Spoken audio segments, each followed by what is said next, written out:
পূর্ণ হতে চলেছে হাসিনা ছাড়া বাংলাদেশের 1 বছর। তবে 1 বছর যেতে না যেতেই অস্থির হয়ে উঠেছে দেশ। নেই আইন, নেই শাসন, নেই বিচার। পাল্লা দিয়ে বাড়ছে চাঁদাবাজি, ঘুষ, দুর্নীতি, ধর্ষণ ও হত্যাকাণ্ড। একদিকে বিএনপি ব্যস্ত চাঁদাবাজি, নির্বাচন ও আধিপত্য বিস্তার করতে, জামাত ব্যস্ত জান্নাতের টিকিট বিক্রি করতে, আর নতুন দল এনসিপি ব্যস্ত জুলাই ক্রেডিট ভাগাভাগি এবং নিজেদের দুর্নীতির প্রমাণ লুকাতে। সব মিলিয়ে প্রায় লক্ষ্যহীন দেশের রাজনীতি।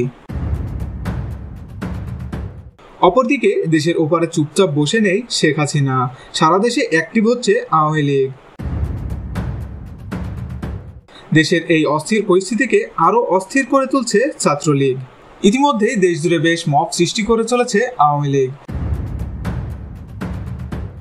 বিএনপি, জামাত ও অন্যান্য দল যখন নিজেদের স্বার্থ নিয়ে ব্যস্ত, তখন আওয়ামী লীগ করছে দেশ দখল করে হাসিনাকে দেশে ফেরানোর চিন্তা।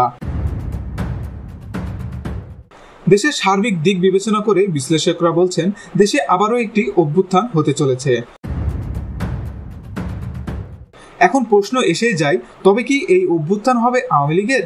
প্রশ্ন রইল আপনাদের কাছে।